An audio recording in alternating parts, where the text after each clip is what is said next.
Bienvenue à toutes dans le podcast révolutionnaire Minceur. Ici, on aborde tous les sujets, les méthodes, les astuces possibles et inimaginables pour vous aider à déstocker graisse, eau, les kilos émotionnels. En bref, tous les outils possibles pour vous permettre de vous réconcilier enfin avec votre corps, ce précieux. Bonjour à tous, aujourd'hui j'accueille Alexia Cornu sur Instagram. Alors pourquoi je t'ai invitée Alexia? Parce que déjà on est dans le même mastermind toutes les deux, on s'est rencontrés il n'y a pas longtemps et on s'est rendu compte que finalement on aide le même type de femmes, c'est-à-dire les femmes qui n'aiment pas trop faire du sport ou celles qui veulent maigrir mais qui veulent maigrir sans aller passer ou sans aller reprendre le sport de manière hyper violente à la salle, etc. Donc, elle est préparateur physique, mais je vais la laisser se présenter tranquillement à ma place, enfin à ça, de toi-même, pardon. Comme ça, c'est plus clair aussi. Let's go. Super, merci Marie, merci pour ton invitation et puis bonjour à toutes et tous, mais je pense que c'est comme chez moi, il y a beaucoup de femmes. Donc je m'appelle Alexia Cornu, je suis préparateur physique depuis 2010. J'ai fait des études de STAPS, donc sciences du sport. Et puis très rapidement, en fait, j'ai voulu aider des femmes d'âge plutôt mûr, des femmes assez matures, et qui n'aimaient pas le sport. Donc en fait, tout simplement à peu près, genre ma mère et ses copines. C'est comme ça que j'ai commencé. Et les premiers Ok. programmes que j'ai créés, premiers programmes sportifs que j'ai créés, c'était voilà, pour ma mère et ses copines. Et puis en fait, au fur et à mesure des années de mon évolution, j'ai élargi un petit peu mes connaissances déjà, tout ce qui était physiologie féminine. Je me suis formée sur tout ce qui était le périnée, la rééducation des abdominaux. Et ensuite, toute la partie aussi nutrition, donc nutrition santé, plutôt le côté naturopathie. Et puis également tout ce qui est au travail autour du bien-être, de l'amour de soi, beaucoup de travail sur le mindset. Et donc ça, c'est un chemin que j'ai beaucoup fait aussi personnellement, de par mon expérience, puisque j'ai vécu pendant 8 ans aux États-Unis. Et ça fait maintenant 9 ans que je suis expatriée, donc je vis à l'étranger. Ouais. Super, merci pour ton retour, ta présentation. Alors, justement, par rapport au programme que je propose, que ce soit via les massages ou via les programmes en ligne qui arrivent très vite, à savoir Curve Révolution, donc la libération des kilos émotionnels, je vais vous proposer en fait les programmes d'Alexia à l'intérieur parce que, encore une fois, la plupart du temps, j'ai affaire à des clientes, des femmes. Encore une fois, nous, on est plutôt dans une tranche entre 30 et 60 ans aussi, donc il y a aussi des femmes qu'on peut dire d'âge mûr. Euh, mais moi, ma question là pour commencer, c'est comment tu arrives à faire aimer le sport à des débutantes ou à des personnes qui n'aiment vraiment pas ça du tout, mais qui ont conscience que le sport est bon pour la santé. Ouais, c'est typiquement, enfin voilà, les filles qui viennent me voir maintenant, c'est les âges que tu as donnés, hein, entre 30 et 60, 65 ans, c'est vraiment la majorité des personnes que j'accompagne et qui viennent me voir et qui me disent, mais moi, je n'aime pas le sport, j'ai jamais été sportive, ça me rappelle des mauvais souvenirs à l'école, c'est humiliant. Souvent ça, ou alors je suis allée à la salle de sport, je me suis sentie regardée, je me suis pas sentie à ma place, etc. Et je pense qu'il y a eu beaucoup cette culture du no pain, no gain, ce côté où il faut absolument se faire mal pour avoir des résultats. Et c'est vrai que moi, je suis à l'inverse de ça. Je suis vraiment en train de... et du coup, j'ai des très bons résultats. Donc les filles, des fois, elles viennent vers moi parce qu'elles ont tout essayé, qu'il n'y a rien qui a marché. Parce que soit elles se sont blessées, soit finalement, elles ont fait des trucs tellement agressifs que le corps, il se bloque et il ne perd pas un Mhm. gramme. Et donc, en fait, elles viennent vers moi un peu en mode, genre, dernière chance, de toute façon, j'ai plus rien à perdre. Et en fait, c'est là où je leur apporte enfin les outils dont elles ont besoin. Et ces outils-là, ça passe déjà par amour de soi. C'est la première chose, les sensibiliser à la bienveillance, de comprendre comment ton corps fonctionne, de quoi il a besoin en termes d'activité physique, qu'est-ce qui va vraiment fonctionner sur lui, en fait, et puis d'y aller en se disant, je lui fais confiance et je lui laisse le temps de s'approprier cette nouvelle version Ouais, de ce changement qu'il bouger, a. Ouais. exactement, en fait, et laisser quelques temps aussi au corps à s'adapter à ça. Et finalement, en fait, ce qu'elle découvre, c'est que elle kiffe parce que, en fait, je leur propose tout le temps des exercices dans la douceur. Pour celles qui ont envie d'aller un petit peu plus, elles ont toujours des options pour aller un peu plus, mais quasiment toutes mes séances, elles sont sans impact. Ouais. Et puis, j'insiste vraiment sur le fait de comprendre son corps, de se reconnecter à son corps, de se poser, de respirer, de travailler sur sa posture, l'autograndissement. Vraiment une reconnexion à soi-même par l'activité physique, par des mouvements non agressifs. Et en fait, les filles, elles me disent, mais en fait, c'est tellement doux que je me dis que ça ne va pas fonctionner. Et genre, pendant 3 jours, bah, je sens mes muscles, je sens mon corps. Et je me dis, mais c'est pas possible, en fait, ça marche. Et puis, bah, après, il y a aussi le fait de sensibiliser les filles sur le fait de se dire l'activité physique, c'est pas aussi que à la gym et c'est pas que des séances de fitness, c'est aussi se garer plus loin et puis marcher un petit peu plus que prévu, sortir une station de métro avant, c'est de prendre les escaliers au lieu de prendre l'ascenseur. Et en fait, c'est juste un mindset complet de se dire, OK, comment au quotidien je peux tranquillement ajouter un petit peu d'exercice qui petit à petit va faire une grosse différence à la Ouais, fin de la j'ai semaine. adoré tout à l'heure ce que tu as dit en off, et c'était précisément ça. Pour quelqu'un qui ne fait pas du tout de sport, c'est prendre les escaliers au lieu de l'ascenseur. Pour toi, en tant que coach et préparatrice, préparateur sportif, c'est vraiment faire du sport déjà. Si c'est pas Mm. dans vos habitudes de faire ça, d'un coup, en changeant juste ça, on commence déjà à faire du sport et, comme tu dis, à sentir les muscles qui sont peu sollicités. Du coup, je rebondis aussi sur ce truc de sans impact. Quand tu dis ça, dans ton jargon, ça veut dire sans agressivité pour le muscle, c'est ça ou pas? Sans saut. Tout ce qui va être explosivité, saut, les mouvements, ce que tu vois très souvent dans les séances de HIIT, dans les Ben oui, séances de cardio, complètement. tu vois Oui, les gens, ils sautent dans tous les sens et en fait, bah, clairement, oui, quand tu sautes dans tous les sens, tu transpires beaucoup et ça va, nourrir cette image du no pain, no gain, de il faut absolument être au bout de sa vie, ne plus arriver à respirer pour beaucoup transpirer, pour perdre du poids. Alors que physiologiquement, en fait, c'est pas ce qui se passe. mmh, Et quand on fait du cardio et des activités très intenses comme ça à impact et qu'on n'a pas la masse musculaire suffisante, on vient s'abîmer les articulations. Donc, c'est comme ça qu'on peut se blesser. d'accord, Je suis pas enfin, je dis pas il faut jamais faire d'impact parce que bah, en tant que préparateur physique, quand tu vas sur des athlètes, clairement, tu fais que du impact. Justement, quand tu fais de l'impact, tu pètes de la fibre musculaire. Quand la mmh. fibre musculaire se répare, elle se répare plus forte que ce qu'elle était. Donc, mais tout ça, c'est dosé sur un public sédentaire, on ne va pas faire ça. Enfin, je veux dire, on n'est pas dans de la recherche de performance, on est dans de la recherche de bien-être et de santé. Donc, il n'y a aucun Complètement. intérêt à aller sur quelque chose de très agressif. Là, vraiment, j'ai envie d'abattre la croyance populaire, comme tu dis, no pain, no gain, mais ce qu'on dit beaucoup en France aussi, c'est il faut souffrir pour être belle. Et ça, c'est fini. Et je pense que là, toi et moi, on est vraiment en symbiose sur justement comment on va dégommer cette croyance-là. Et on le fait ici aujourd'hui avec cette reprise du sport douce, belle. Et encore une fois, on le fait pour soi, on le fait en amour de soi, c'est-à-dire on le fait parce qu'on fait un acte d'amour envers soi-même, que de reprendre le sport, avoir conscience que le sport, c'est bon pour la santé. Et le sport, ça veut juste dire bouger, un peu démystifier aussi ce mot et tout ce qui tourne et toutes les croyances qu'il y a autour de ce mot-là, ben, qu'elles tombent aujourd'hui grâce à ce podcast. Parce que vraiment, le sport, comme disait Alexia, c'est juste peut-être prendre l'escalier au lieu de l'ascenseur. Et c'est comme ça que vous démarrez et c'est comme ça que vous allez sécréter les bonnes hormones qui vont vous faire kiffer et qui vont vous donner envie de recommencer et de recommencer encore. Parce que j'ai vu sur Insta la dernière fois, enfin, il n'y a pas longtemps, il y a une de tes filles qui te suit, qui te disait Alexa, je me demande comment tu fais pour rester tout le temps motivée. Est-ce que tu crois que c'est justement dû à ces hormones qui sont tout le temps sécrétées En fait, on y prend goût tout simplement à cette nouvelle hygiène de vie. Alors, j'ai 2 réponses. La première, c'est oui, clairement, faut commencer petit et plus tu fais, c'est facile.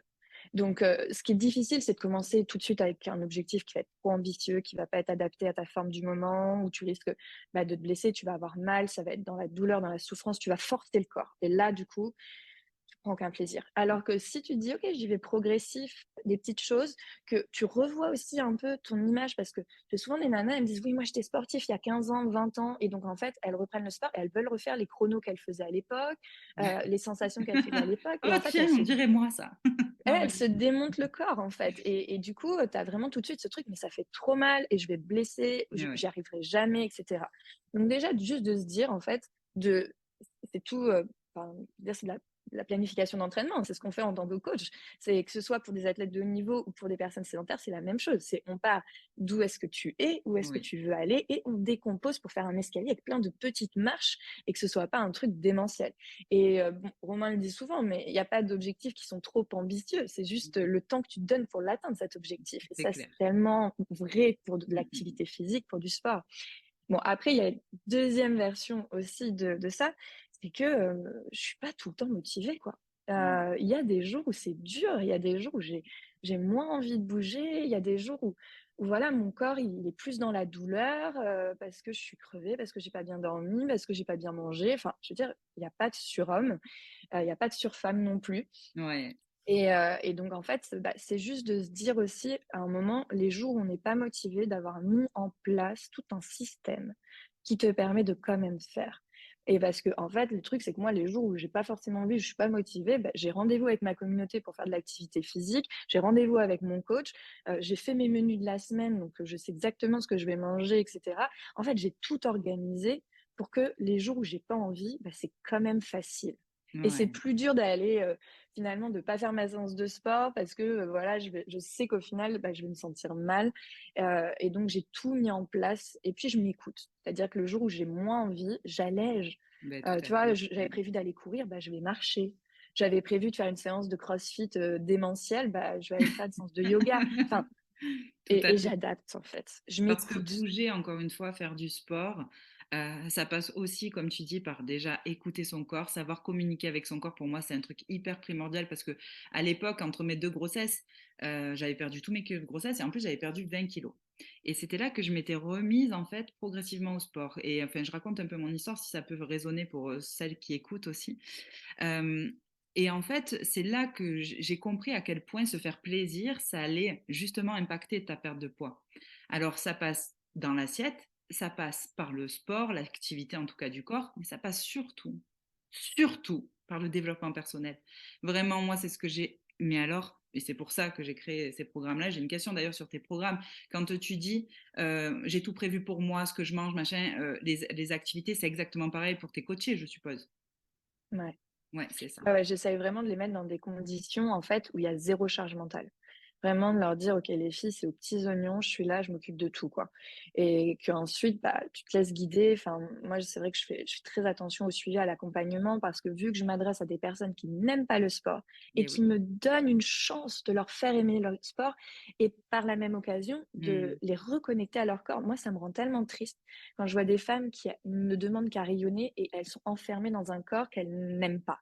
Et il y a vraiment une déconnexion totale entre qui elles sont à l'intérieur et ce qu'elles dégagent parce qu'elles sont dans un corps qu'elles ont maltraité, parce que c'est aussi ça des fois, qu'elles ont tabassé, etc. Et puis, à un bout d'un moment, elles ont lâché l'affaire de bah non, je l'aime pas, je m'en occupe plus. Et Et moi, de leur pouvoir les reconnecter à leur corps et leur recréer un amour de leur corps et de se dire, OK, genre, elles reprennent confiance en elles et enfin, elles se réouvrent de l'extérieur. Enfin, c'est un bonheur de les voir comme ça rayonner. Et tu as ouais. tellement raison.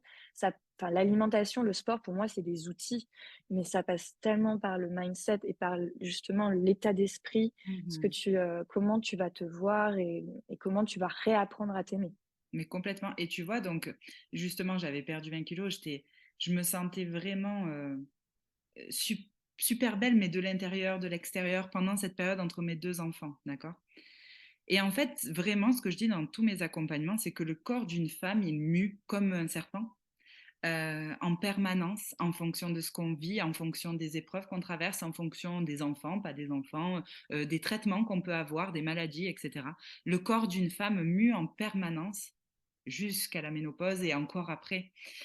Et après ma deuxième grossesse, justement, pour ma fille, j'ai fait une grosse hémorragie interne postpartum où j'ai perdu 2 litres de sang. Et on avait fait un entraînement ensemble quand on s'est rencontrés. Et c'est très difficile pour moi de me voir aussi à la traîne. Enfin, c'est dur, tu vois, vraiment psychologiquement, c'est dur parce que j'ai pas encore fait le deuil de qui j'étais avant la grossesse de ma fille. Et pourtant, ça fait déjà 2 ans. Alors, qu'est-ce que j'ai fait? J'ai voulu me challenger justement par rapport à ça. Et je suis allée progressivement depuis le mois d'août. Là, aujourd'hui, quand on enregistre ce podcast, j'ai fait le Marseille-Cassis, un semi-marathon de 20 km. Et là, on est au mois de novembre. Quand j'ai vu Alexia, j'étais en plein entraînement pour le Marseille-Cassis. Mais en fait, quand j'y suis allée, je l'ai fait pour moi. Je l'ai fait parce que je m'aime profondément, parce qu'en fait, je voulais me prouver que à 34 ans maintenant, avec 2 enfants et avec les antécédents médicaux que j'avais derrière moi, mon corps, je veux réapprendre à le découvrir. Et ça, c'est vraiment le message qu'on a envie de vous faire passer, je pense, aujourd'hui. C'est peu importe où vous en êtes, même si vous pensez que vous n'êtes pas capable, il y a plein de manières différentes d'arriver à vos objectifs. Et là, Alexia, en tant que préparateur sportif, comme elle disait, on va dérouler, vous savez, on regarde d'où vous partez, on regarde où vous voulez aller, et en fonction, évidemment, de vos besoins, on va aussi s'adapter. Et c'est juste ça, c'est vraiment, ne perdez pas espoir, c'est pour tout le monde, on est tous faits pour bouger, on est tous faits justement pour tout faire circuler parce que le mouvement c'est la vie. À partir du moment où il n'y a plus de mouvement, que ce soit en termes physiques, en termes émotionnels, si ça bouge pas, il y a quelque chose qui va scléroser, s'ankyloser, qui va plus circuler et là c'est pas bon et pour votre santé physique et pour votre santé émotionnelle. Donc est-ce que Alexia, toi tu as quelques tips et astuces pour celles qui n'aiment pas du tout le sport? Qu'est-ce qu'elles peuvent faire? Des petits conseils. Le premier, ça va être de ne pas voir le sport comme forcément quelque chose d'intense et de se dire plutôt activité physique. Parce que sport, on peut être dans le côté sport-performance et de plutôt voir activité physique. Activité physique, c'est du jardinage, c'est de la marche, c'est prendre les escaliers au lieu de prendre l'ascenseur. Enfin, et de vraiment de se dire, ok, déjà, tu vois, genre tu fais ton ménage en mode warrior, tu mets la musique à fond, c'est du sport, enfin, quelque part, tu vois, tu es en train de faire une activité physique. Et comme tu le disais, en fait, moi, j'ai tendance à dire, voyez plutôt le mouvement et pas la performance. Le corps, c'est une machine incroyable, mais c'est une machine qui est faite pour bouger. Le fait qu'on ait des activités professionnelles de plus en plus sédentaires, le fait qu'on se déplace tout le temps avec des moyens de locomotion et non pas avec nos jambes, fait qu'au final, on est en train d'enrayer notre machine qui est pourtant incroyable et on l'abîme en fait à ne pas bouger. Et souvent aussi, quelque chose qu'on se rend compte, il y a plein de personnes qui viennent me voir, ils me disent oui Alexia, moi j'ai des tendinites, j'ai des douleurs, j'ai de l'arthrose, etc. Et je leur dis, OK, faites-moi confiance parce que je vous apporte une approche qui est très douce, mais qui va vous remuscler. Et en fait, le fait de se remuscler diminue les tendinites, diminue les douleurs articulaires, les inflammations sont moins importantes. Enfin, il y a vraiment, ça ne veut pas dire que ça disparaît, mais clairement, il y a un mieux-être qui est très significatif. Oui. Alors maintenant, pour les conseils, du coup, ça va être de compter dans son activité sportive, de compter toutes les petites choses qu'on peut faire au quotidien. Euh, Moi, j'ai envie de dire, regardez d'où est-ce que vous partez. Dites-vous, OK, comment la semaine prochaine, je peux faire un petit peu mieux. Et pas de pas regarder où est-ce que vous voulez arriver, mais de se dire, OK, comment je peux améliorer de 1% à partir de demain. Et donc, aujourd'hui, j'ai pas marché. Demain, je mets 10 minutes pendant ma pause déj où je vais marcher. Et ça, c'est amélioré, clairement. Aujourd'hui, je me suis garée, j'ai pris la place de parking qui était la plus proche possible du centre commercial pour aller faire mes courses. Demain, je prends celle qui est la plus loin. Ouais. Aujourd'hui, je suis sortie à la station de métro la plus proche de mon travail. Demain, je sors à la station de métro d'avant. C'est vraiment commencer par ces choses-là, déjà, de prendre conscience qu'on peut, sans trop d'efforts et avec des outils très simples qui ne coûtent rien, Oui. on peut commencer déjà à augmenter son niveau d'activité physique. Commencer par ça et puis ensuite, trouver des activités physiques qui vous font kiffer. Donc, si vous aimez la marche, essayez de marcher plus. Si vous aimez le vélo, faites du vélo un peu plus. Si vous aimez pas la piscine, allez pas vous faire de l'aquagym, par exemple. Mais Oui. par contre, si vous kiffez l'eau, allez faire de l'aquagym. Enfin, vraiment, si vous aimez la musique, si vous aimez danser, regardez s'il n'y a pas des cours de danse pas loin de chez vous. Et ensuite, essayez de le faire avec une copine, ça aide en fait. Finalement, la contrainte, entre guillemets, hein, je mets des guillemets sur contrainte, mais la contrainte sociale, de se dire, je prends rendez-vous avec quelqu'un. Alors, je prends rendez-vous avec un coach, je prends rendez-vous avec une copine, je prends rendez-vous avec une collègue de travail. Et en fait, on y va ensemble. Et de se dire, comme ça, si moi, je suis pas trop motivée, je vais me dire, ah oui, mais j'ai prévu d'y aller avec ma copine, donc je vais quand même me motiver pour elle. Et au final, vu qu'on a tendance à avoir du mal à faire les choses pour nous, des fois, le fait de le faire avec quelqu'un d'autre, ça nous aide. Même si dans mes programmes, moi, je sensibilise beaucoup au fait de prendre rendez-vous avec soi-même et honorer les rendez-vous de sport avec soi-même comme un rendez-vous pour l'école des gamins, avec un médecin, etc. Et de se dire, Carrément. je le note dans l'agenda, je le fais apparaître.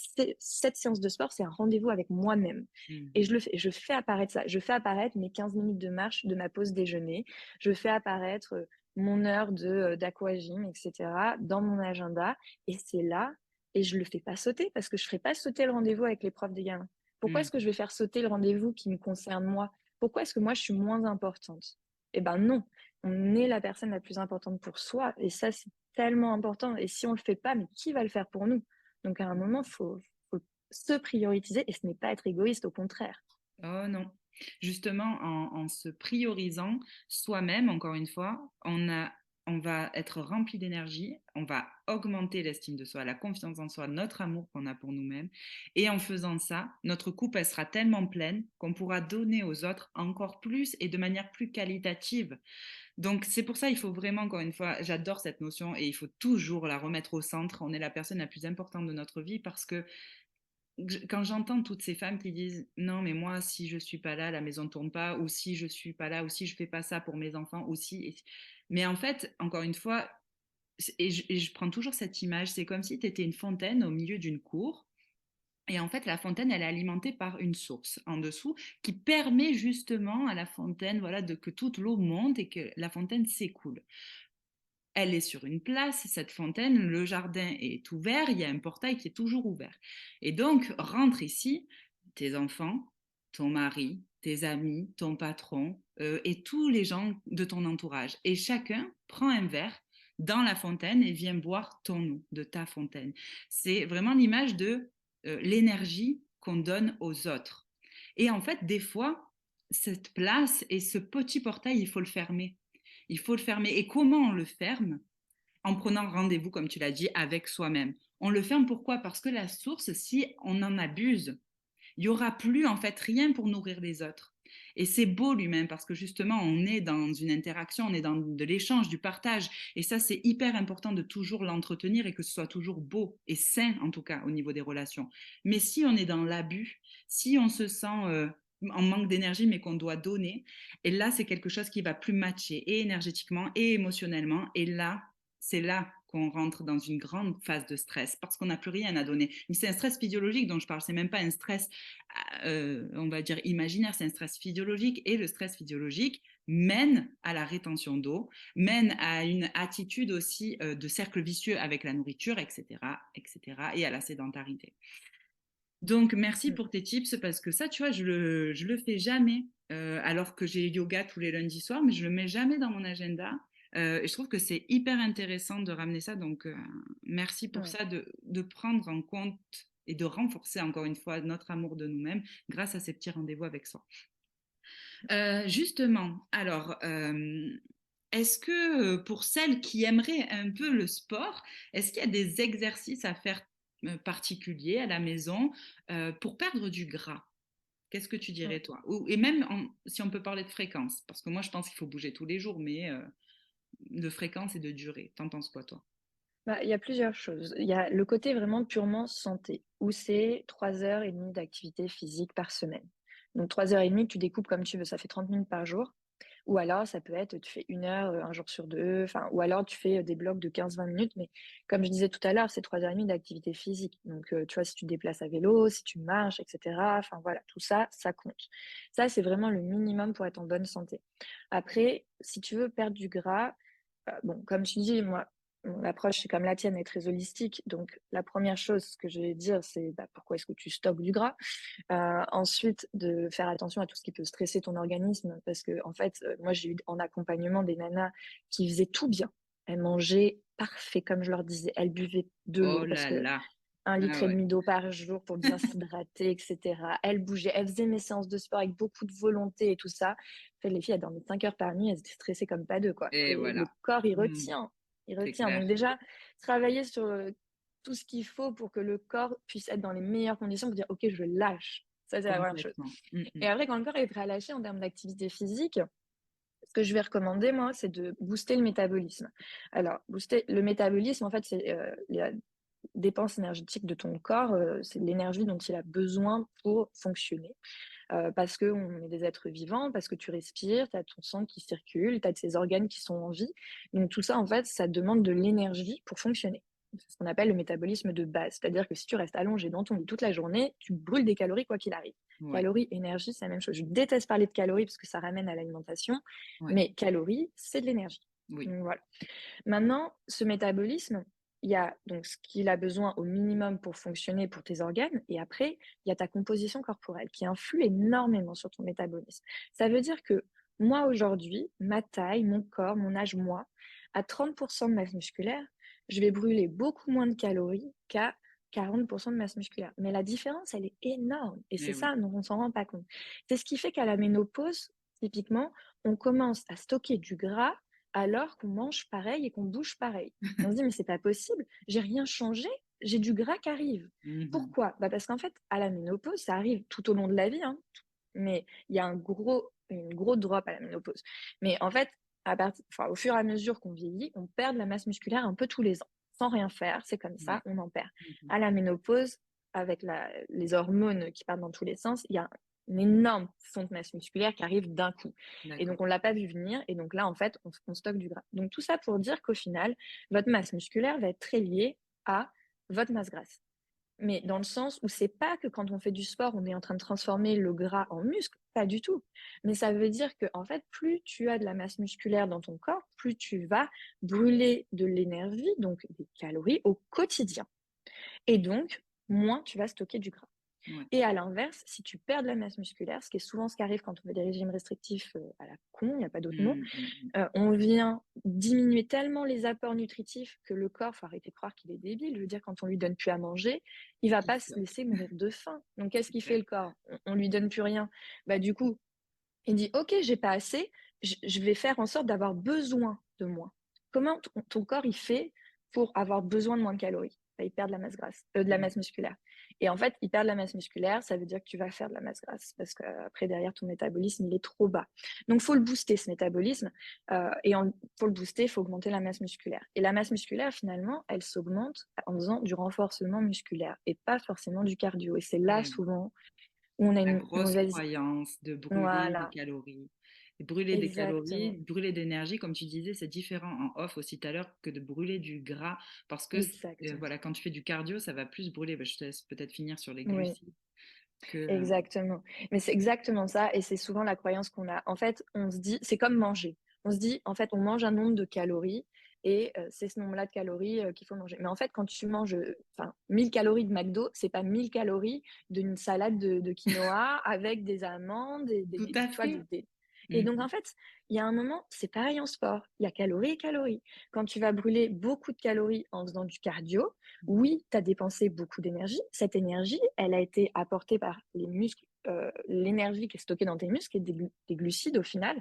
Donc, quand tu fais du cardio, le corps, vu que c'est agressif entre guillemets et que c'est très intense, il n'a pas le temps de mettre en place un système pour aller brûler tes graisses. Parce qu'en fait, pour brûler tes graisses, ça prend du temps. Il faut aussi qu'il y ait de l'oxygène. Il faut qu'il y ait un bon apport en oxygène couplé d'une activité physique modérée, mais sur la durée. Eh Et oui. là, OK, on va brûler des graisses.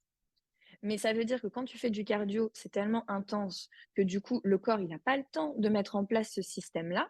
Donc, il se dit, OK, j'ai besoin d'énergie tout de suite maintenant, ça va trop vite. Donc, où est-ce que je prends l'énergie? En fait, on a de l'énergie qui est stockée dans les muscles. Et cette énergie-là, en fait, ça vient des glucides, donc des sucres, entre guillemets. Mhm. Et donc, cette énergie va être prise tout de suite quand on fait des activités cardio.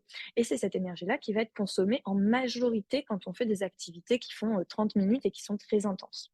Alors que quand tu fais une activité d'une heure beaucoup moins intense, donc de genre de la marche, du vélo, etc., où tu respires bien, tu t'oxygènes bien, Oui. et ben là, tu vas brûler beaucoup moins de calories, je te l'accorde, mais tu brûles des graisses.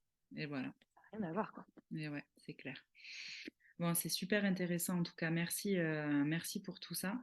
Est-ce que tu veux rajouter quelque chose, un truc qui te vient en plus ou pas, pour clôturer notre entretien Ouais, bah, il y a un truc qui est important pour moi, tu vois, tu parlais de la fontaine tout à l'heure, moi je prends souvent l'image de ton corps, c'est ta maison dans laquelle tu vas vivre toute ta vie.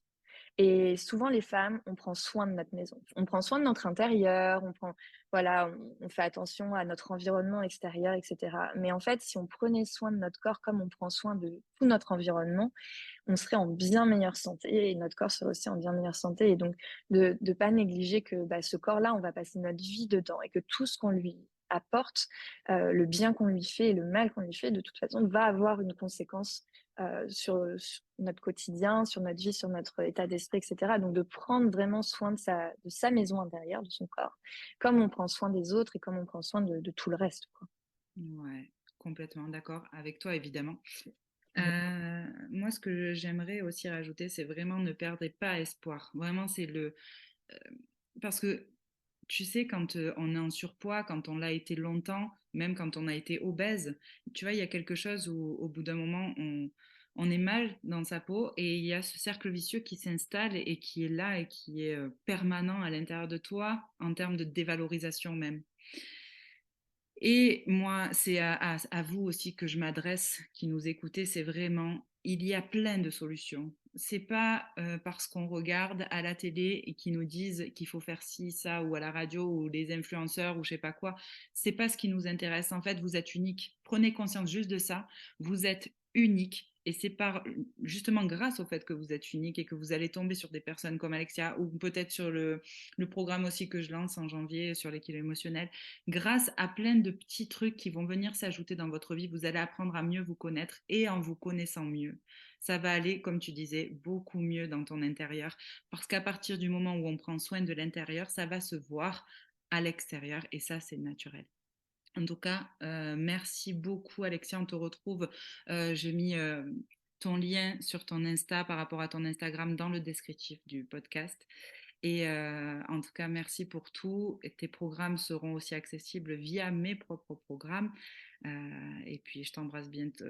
Enfin, putain, tu vois, non mais moi, j'ai un cerveau qui va tellement vite. Je t'embrasse bien fort. À bientôt. Euh, parce que, non mais je te jure, tu sais, non, la meuf, elle se fait des phrases hyper courtes. Donc, voilà. Merci, Gros merci bisous à Marine. toutes. À bientôt.